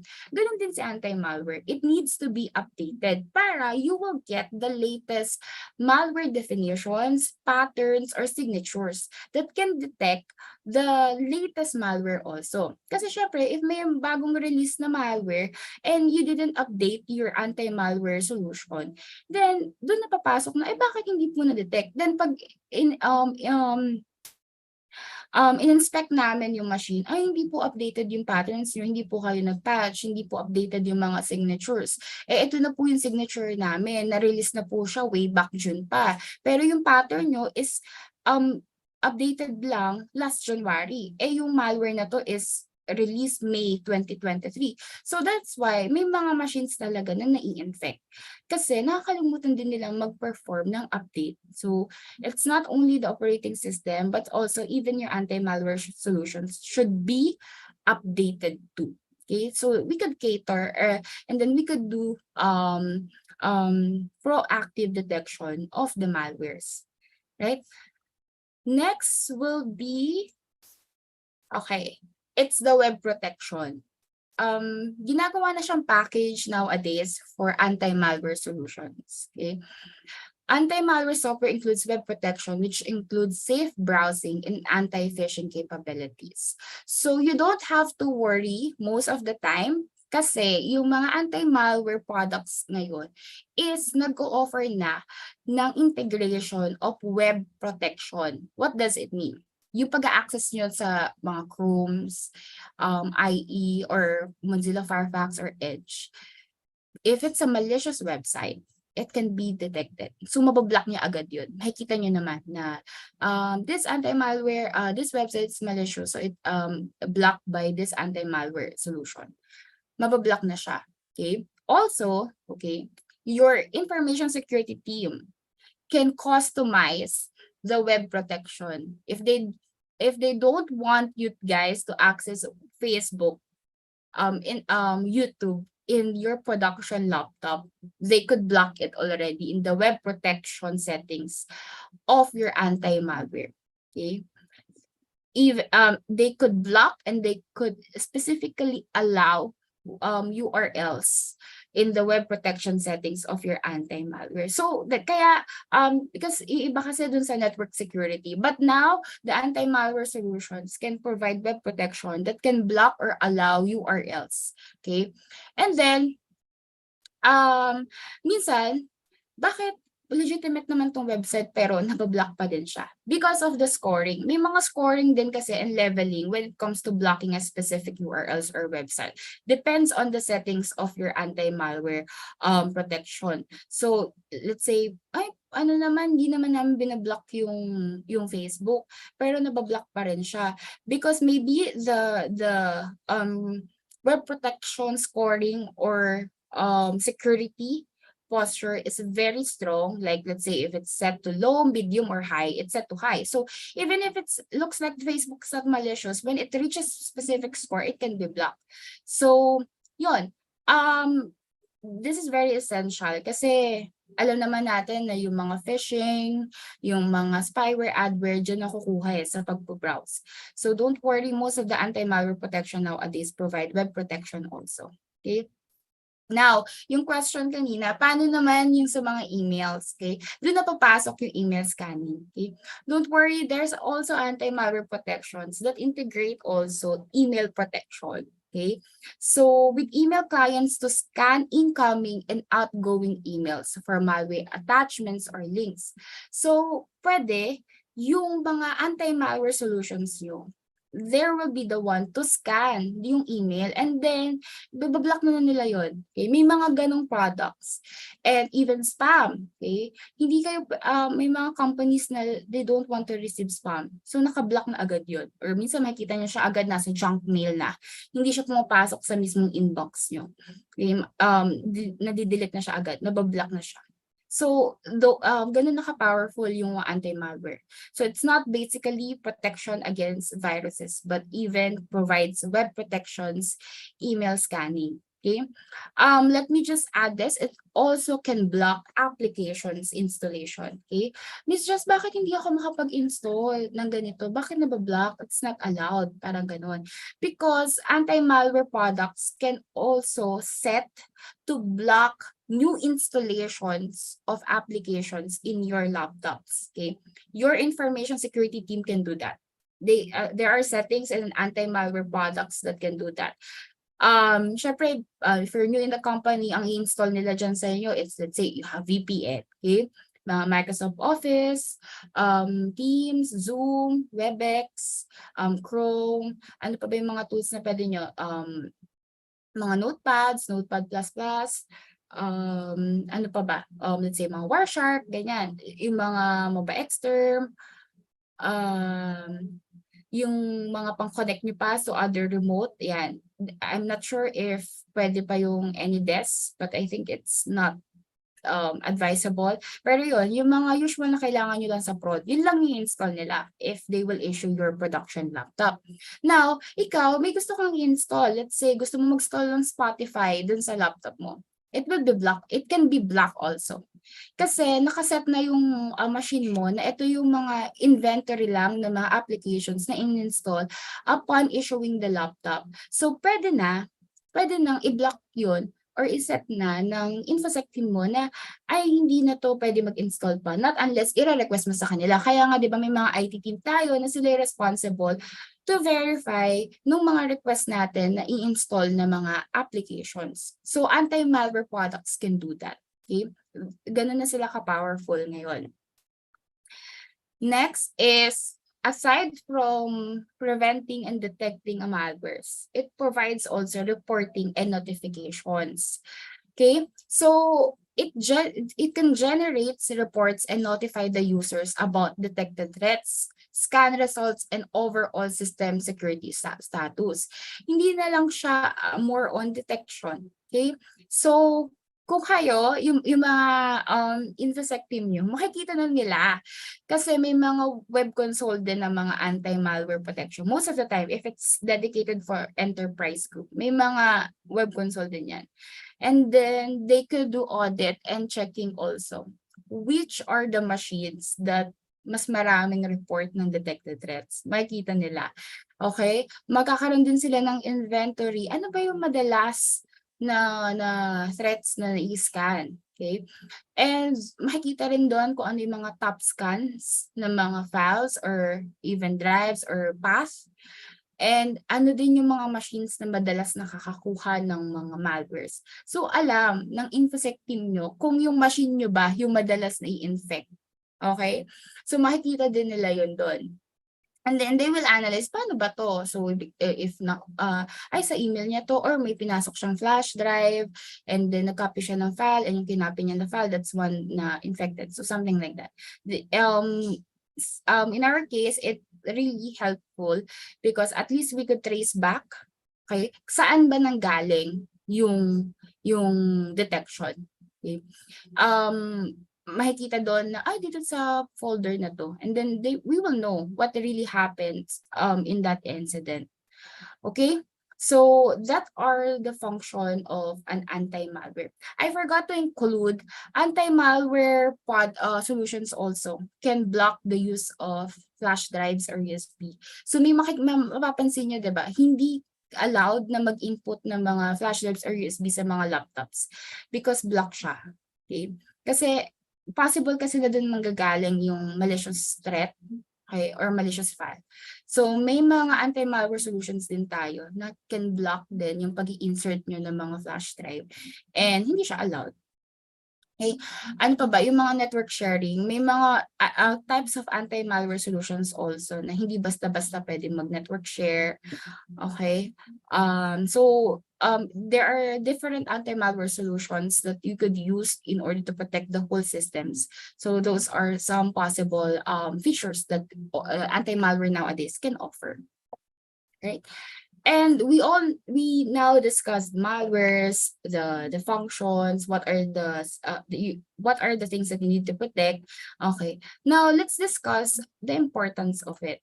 Okay, it plays a crucial role in the very beginning, we discussed in ensuring the security and protection of computer systems and sensitive data. Okay, and what are the importance of anti-malware software? Number one is protections against malicious software. It is designed to detect, prevent, and remove various types of malicious. So basically, it's very important. Okay. Number two is safeguarding data privacy and data privacy. Okay. So in this part, malicious infections can result into loss, theft, or compromise of sensitive data. And anti-malware really helps when it comes to protecting your confidential information. Okay, what are those? Your personal details, financial data, passwords, even intellectual property. Okay, we need to protect those. And of course, unauthorized and abuse use of your data. Okay, it can help. Next is prevention of system disruption. So malware can cause significant disruption, okay, like what we discussed, that may lead to number one, downtime. Ayaw nga natin, di ba, ng downtime, specifically to our servers. Ayaw natin ng downtime. So we have to reduce those, okay? And affect ng productivity. Of course, we need to keep the business going. So let's reduce the effect of productivity issue, okay, by the use of anti-malware. And of course, the financial losses. There are certain types of malware such as ransomware, di ba, na can encrypt files. And then once they encrypt the files, it can cause financial losses already. Kasi kailangan pa nating intayin na ma-decrypt pa natin siya, ano ba yung magiging incident response natin doon. So may mga ganun kaming scenario with our customers na ang tagal din namin na recover. It takes 2 weeks to build the whole systems again because talagang it's long journey of cleaning, incident response, rebuilding their servers, making sure everything has been rebuilt. So yun. Next is mitigation of financial losses. Of course, malware attacks can have severe financial implications too, specifically for individuals and organizations. So they can lead to direct financial losses due to stolen funds. Okay? Pwede kasi ganun yung objective ng mga cyber criminals, to steal funds, do unauthorized transactions. Most likely, ito yung mga banks, target talaga nila yan. And or the cost of remediation efforts. Syempre, ang hirap mag-perform talaga. Ang pinaka-exhausting part of the information security is not the planning. It's more on when you encountered cyber attacks and the incident response and the recovery. Okay. I experienced in my job way back 2020 that I have to do remote session with a customer for straight 9 hours. So I don't have any breaks before that because na-attack sila eh. So we have to rebuild their anti-malware solutions. So 9 hours, siguro yung break lang namin is to CR. Tapos our managers, leaders, dinadala na kami ng pagkain dun sa cube namin para tuloy-tuloy yun. Kasi it's a big company in Australia. So yun yung mga na-experience namin. And that's the most exhausting part of cybersecurity field. Okay. And next is protection of network and infrastructure. So malware infection can spread across networks. Yun naman talaga yung gagawin nila eh. They will use one laptops or desktop lang or users as a point of entry. But as long as connected pa rin sa network yung laptop mo, they could spread. Kaya most of the time, yung mga IR team namin, they will disconnect the infected machine to the network para kung may behavior yung malware na mag-spread to network, hindi na ma-prevent na siya. Okay? So, ganun yung ginagawa for the protection and protection of network and infrastructure. Okay? Next will be the number 6 is the proactive threat detection. And since anti-malware software includes real-time scanning, okay, monitoring capabilities that actively identify and block malware before it can cause harm. So ayun na pumapasok yung mga types of scan natin. Rather, method of scanning. It's a method of scanning, the real-time scan, scheduled scan, and on-demand scan. So, kailangan hindi lang tayo aasa sa real-time scan. We should always consider having a scheduled scan for proactively scanning of threats. And then this proactive approach really helps identify and respond to malware quickly, and it will reduce also potential impact on systems and data. Okay, and of course, regular updates and protection. Anti-malware software vendors, like I mentioned earlier, it's constantly updating their software to address new threats and vulnerabilities.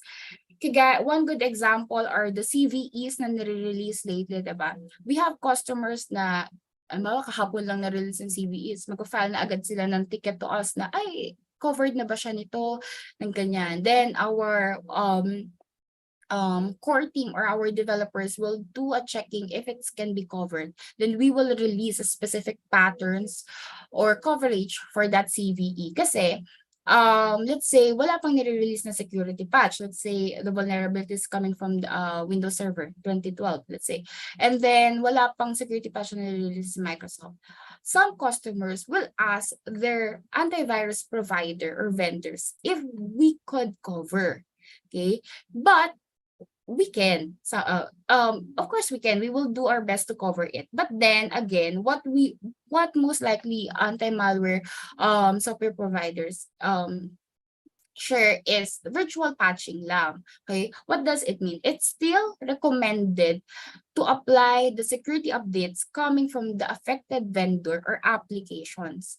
Virtual patching lang yung ibibigay natin. Kasi technically, it's more on the prevention. But then again, regular updates from both applications, operating systems, and anti-malware software, kailangan complete pa din.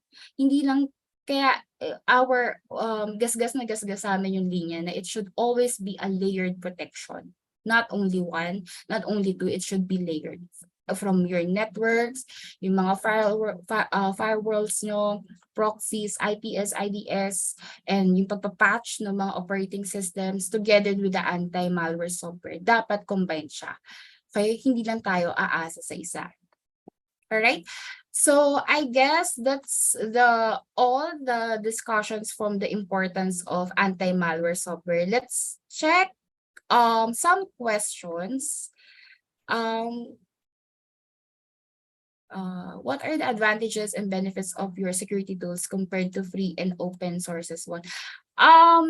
You mean the anti-malware itself, the security tools, compared to the free that you could download in the internet? Of course, may mga license kasi na nabibigay siya, yung complete security systems. Yung mga mention ko, kagaya nun, may mga scheduled scan, on-demand scans, okay, meron reporting and notifications. Sometimes, if it's just a free AV, then may mga limited ka lang na magagawa. So, yun lang yun. And, syempre, just like any applications, if it's licensed, you could enjoy all the benefits and the configurations you could do on it. Okay? When it comes in browsing form, using VPN, it can help to secure your network systems. VPN is a virtual private network, right? So yeah, it's part of it. Okay. Pero anong main goal mo pa for VPN? It's more on the security. At some point, yes, but it's more on, for us for VPN, do not rely only on that. Okay. What anti-malware can be used in Android phones? Oh, we have also in Trend Micro we have.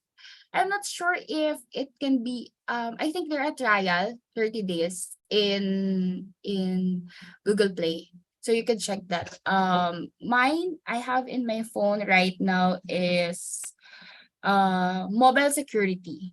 It's Trend Micro Mobile Security. Yun. So there's a trial, you can do that. It can do scanning also, and also but when you use the mobile security of Trend Micro, it needs to have an internet connectivity. So you could do the scanning for advanced threat detection. So you could download that. I think it has a 30-day trial. Okay, itong question is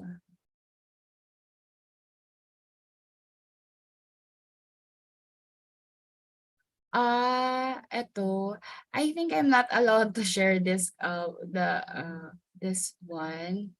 It's confidential when it comes to the company. So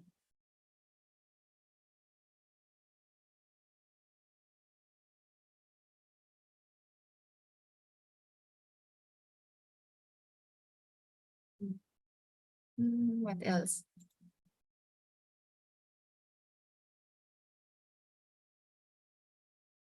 Yes, pwede naman ma-decrypt yung mga encrypted files. Depende dun sa mga case ng mga encrypted files dun sa tools na available tayo. In your opinion, if not, you say?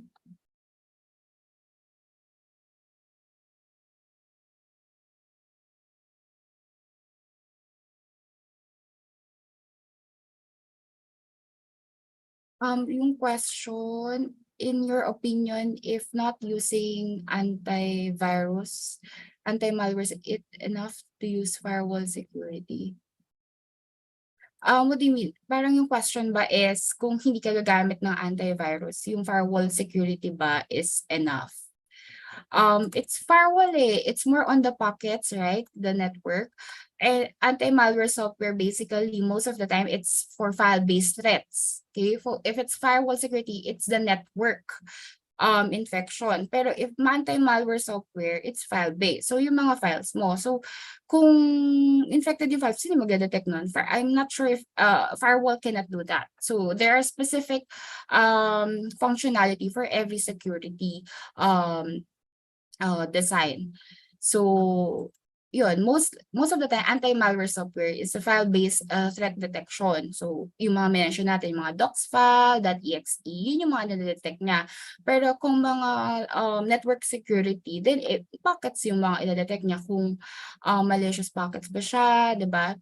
Or if you want to block specific ports, or IPs, dun siya papasok. Pero if it's file-based, then you still need anti-malware software. And yeah, yung mga sa Windows, I think Windows Defender is free.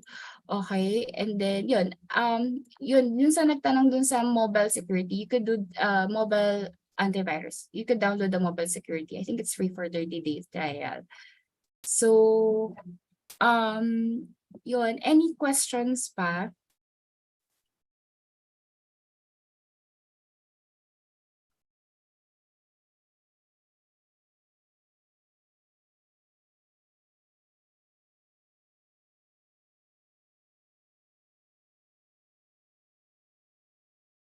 I think wala na ata to our host. Ay, okay, meron pa. Is it possible po ba na si Facebook pwedeng i-block yung mga phishing link? Si Facebook mismo yung magba-block ng mga phishing link. I don't know to Facebook if they could block it, but anti-malware products can do blocking of their think malicious link. Like I mentioned, you can do that settings in your anti-malware solutions. Pero I'm not sure if Facebook can do that. Yes, you can't download that's a very good question. Two or more than anti-malware cannot coexist in one machine. Not unless they have the same, not unless they do not have the same functionality. Sample, Trend Micro Apex 1. Okay, that's our endpoint product for laptops and computers. Okay, and then you have Windows Defender or Symantec. Mas kilala ata Symantec because I think mas maraming gumagamit sa kanya when it comes to desktop. So yun, they cannot coexist kasi ang function nila is mag-detect ng malware. Mahihirapan sila kasi kailangan isa lang yung magde-detect. It cannot coexist. It's not recommended. Not unless, okay, you will use Symantec as anti-malware solution. And then you will use a Trend Micro Apex one for firewall. Okay? Because, or web protection. Pwede siya mag-coexist. Pero hindi sila pwedeng mag-coexist ng same lang yung functionality nila. One of the AV product will not function or madalas pareho silang hindi mag-function. Makikita nyo, nag-i-stop yung mga services tray, okay? Or minsan nag-offline yung antivirus. So, yun yung mga issues na may encounter natin. So, it's always recommended to only have one strong anti-malware solutions.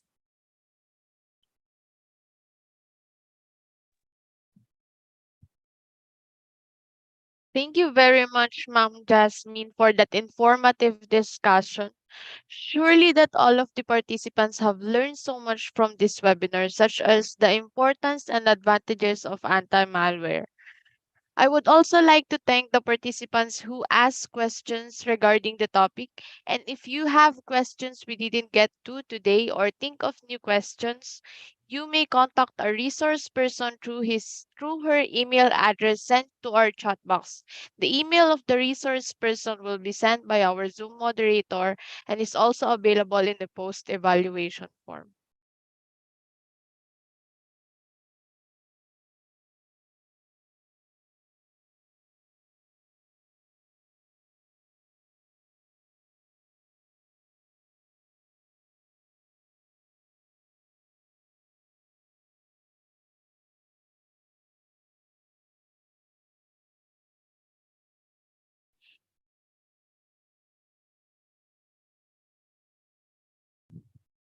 In continuation with this, we will be awarding the Certificate of Appreciation to our resource person for this webinar.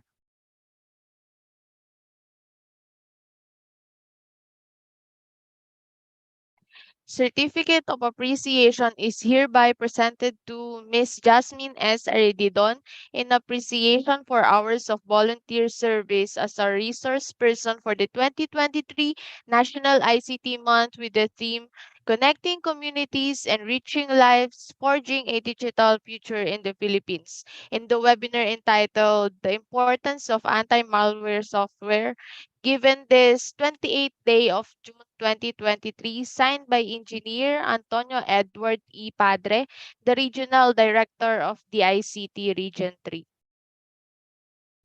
Thank you so much, Ms. Jasmine S. Arididon, for sharing your valuable time, effort, and knowledge with us. And for the closing remarks, this event will not be complete without the closing remarks from the Chief of Technical Operations Division of the ICT Region 3, Engineer Pedronilo S. Villaferte. Good morning, sir.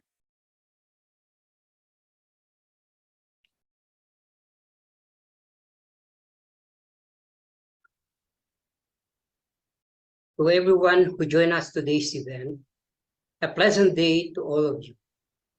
Before we officially end today's webinar, on behalf of the entire DICT Region 3, headed by our ever-supportive Regional Director, Engineer Antonio Edward E. Padre, we are elated for taking your time to join us in this occurring month-long celebration of the 15th National ICT Month, and we truly appreciated your engagement in this webinar. We hope that with this session, you have acquired essential digital skills and knowledge that would get you equipped for the thriving digital transformation of this ICT era. As with this year's ICT Month theme, Connecting Communities, Enriching Lives, Forging a Digital Future for the Philippines. Throughout this month-long celebration, we will be exploring the advancements in areas such as artificial intelligence, Internet of Things, cybersecurity, and many more which continue to shape our digital landscape. We will also be focusing on promoting digital literacy and inclusion, recognizing that access to information and digital skills is the solid foundation of a thriving digital society. Through various initiatives, we will work tirelessly to bridge the digital divide and ensure that every citizen has the opportunity to participate in the digital economy and reap its benefits. As we conclude, let us not forget that our journey towards digital transformation is an ongoing one. The opportunities that lie before us are boundless, but so are the challenges. We must remain steadfast in our commitment to continuous learning, adaptation, and collaboration. I encourage each and every one of you to carry the spirit of National ICT Month with you. Let us harness the power of ICT to create an inclusive and sustainable future where innovation knows no boundaries and where technology serves as a catalyst for positive change. May I also take this opportunity to thank and show my appreciation to our caliber resource speaker who has shared knowledge, expertise, effort, and time in today's engaging discussion. We're truly grateful for the unwavering support you have given to the National ICT Month celebration of the DICT Region 3. And to all our partners, institutions, stakeholders, and collaborative teams, we thank you, as this webinar would never be a success without your continuous and vigorous joint effort. Ultimately, to our very own DICT Region 3 program committees, the project teams, regional and provincial staff with their focal persons, and efficient and reliable team members, we appreciate your collaborative efforts in organizing this enthralling event. Truly, this has empowered the ICT will of each individual and would indeed prepare them for the growing digital economy. To all the webinar attendees, we thank you for being part of this Coding ICT Month celebration. Should you have more concerns or suggestions, you may send us a message or connect with our project focal persons and provincial officers. Moreover, you may follow our social media sites for more free trainings, webinars, and other promising activities. Again, on behalf of the entire DICT Region 3, Happy National ICT Month, fellow Filipinos. May the National ICT Month inspire us to achieve new heights in the realm of technology for the betterment of our nation. May God bless us always. Thank you for your time and inspirational message, sir. Ma'am Jasmine, would you like to leave any message or remarks to our participants? Yeah, thank you so much guys. Ayun, super engaging ng mga questions nyo. So I hope I was able to answer those and sana may natutunan talaga kayo. Ayun, thank you. Thank you once again, Ma'am Jasmine. For the post-evaluation, I would like to address our participants to kindly accomplish our post-evaluation and attendance form flash on your screens, which is also available to our chat box, as this will be required for the issuance of the certificate. You may also click or copy the link and paste it into your browser to answer the post-evaluation. This will also serve as our attendance, and the post-evaluation form will be available until 7 p.m. today only. And after that time, is yung form is automatically na magko-close. So please take note on this po. And saka nga pala sa mga magtatanong kung kailan nila marireceive ang kanilang mga certificates is minimum of 2 weeks po bago nyo ito ma-receive. Thank you.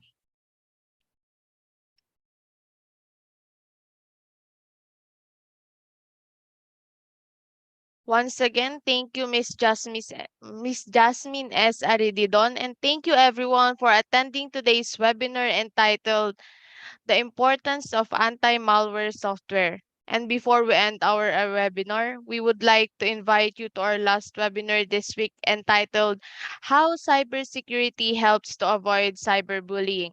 And if you are interested to learn more with our pre-webinar, kindly register to the QR code shown on your screens.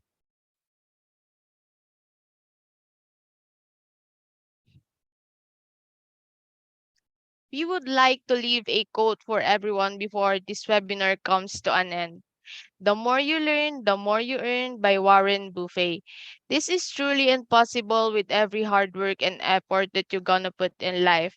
And on behalf of the DICT Region 3, once again, thanks be to God for joining us today on our webinar. God bless and stay safe.